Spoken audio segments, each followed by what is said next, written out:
What's going on, everybody? It's Carl here, and today we're going to be doing a transmission fluid and filter change on the Camaro because we are almost done with the car, and that's one of the last few things we got to do other than bleeding the brakes and doing all that too. And then I think I just got to redo the e-brake cable a little bit and get it mounted better, and we should be all set to go with the car, and we can just test drive and tune and whatever we got to do. So I already drained the fluid and I took the pan off already. I mean, it's very easy. Like I said, take out the drain plug if you got it. If you got one, let it drain for at least a day. That's kind of what I did. So it's less of a mess that way. And then you just take all the bolts off, and then the pan will drop right out. And then right away, you're going to pull off the filter from where it's mounted. It just should be sitting up there, at least on the 4L60E. And I found out I was running the wrong style filter. Back when I bought the transmission, they swore you can only use the truck filters because it's thicker and you know, it has more filtering material, obviously. And so I ran that. Well, I didn't realize when you run a deep pan, you have to run the Camaro or Firebird style filter. They are different, and they're metal on the bottom, and then you run this adapter that goes, you know, up into the transmission. And they didn't say anything, and then I think it was after a year or something, they came out and said, okay, well, if you're going to run the deep pan, because they had a lot of questions about it and people wanted to run the deep pan to hold more fluid, and so they said you have to run the Camaro style with the adapter. So we are going to mount the correct filter in there with the instructions here, and all you have to do is you have to take off one bolt, and then you put the filter on, and then you put the retainer back on, and that's just going to keep the filter sticking downward, essentially. So what I'll do is I'll take the adapter off, and we'll lube up the seal inside, and then we can put the filter on, put the retainer on, and go from there. So let's get to it. So as you can see here, we got the filter on, and we have the adapter that goes up into the intake to the transmission pump. And we took off that one bolt, and as you can see right there, there's that spring retainer right up in there, and that's just going to keep this down so it never gets pushed up, and this will sit right on the bottom of the pan and suck up all the cool fluid and filter everything out. So we should be good there. So now what we can do is we got to get our new gasket, and the easiest way to do this is you kind of just thread the bolts in by hand, and you know, make sure everything fits before you completely tighten it down. And then I think you torque everything to like 12 foot-pounds or something. It's like very light pressure. So let's do that. And once you get all the bolts back in place, gasket's fairly decently lined up with all the holes and everything, you're going to tighten down the bolts to 12 foot-pounds. And I gotta say, this bolt up here was a fucking nightmare.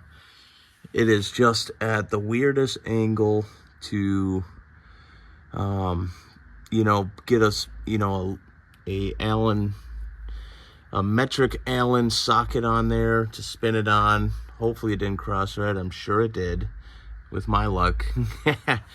And anyways, you torque all the bolts to 12 foot-pounds, and, you know, just make sure your drain plug is tight if you have one. And, you know, make sure your linkage is all hooked up. I kind of left mine intact, so I just had to bolt the bracket back in place. I do have to tighten up the end, though. It did kind of loosen up over time, and I probably didn't tighten it good enough when I first installed it, so we'll check on that. But what you want to do next is, I think the instructions said you want to put it, let's see here. Oh,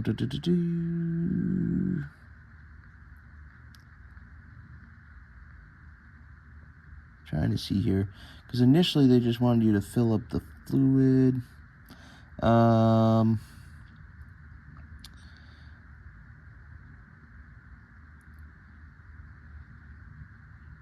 So yeah, so just initially they just want you to add 6 quarts right here, and that's going to get you close, right? And then what you're going to do is then you're going to start the vehicle. You're going to let it warm up a little bit. And then you're going to start shifting through all the gears, so all the drums, fill up with fluid, and then you're going to check the fluid in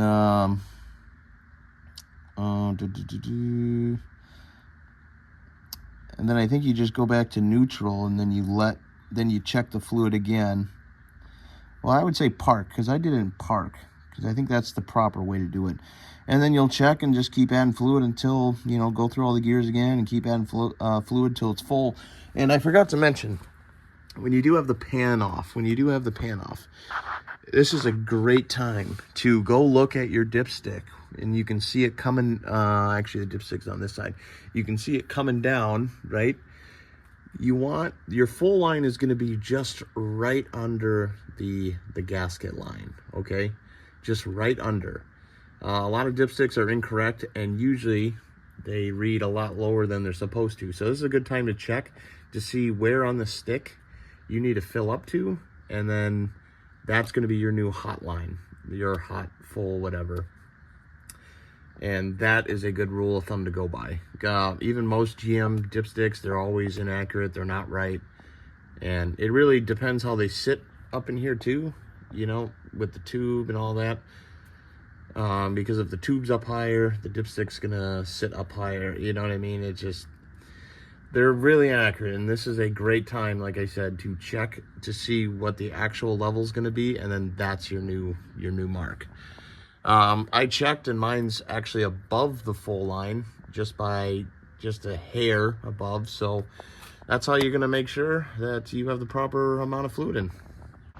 So I didn't film the fill procedure, like actually doing it, but it's fairly easy. Once you fill up the transmission enough, and once it's reading on the dipstick, that's when you can go through all the gears, and then you'll just keep checking, keep adding more until that you know, the fluid level stays constant on the dipstick. It's very easy. But thanks for watching, everybody. I appreciate all of you. Please like and subscribe for more. I'll see you guys in the next one.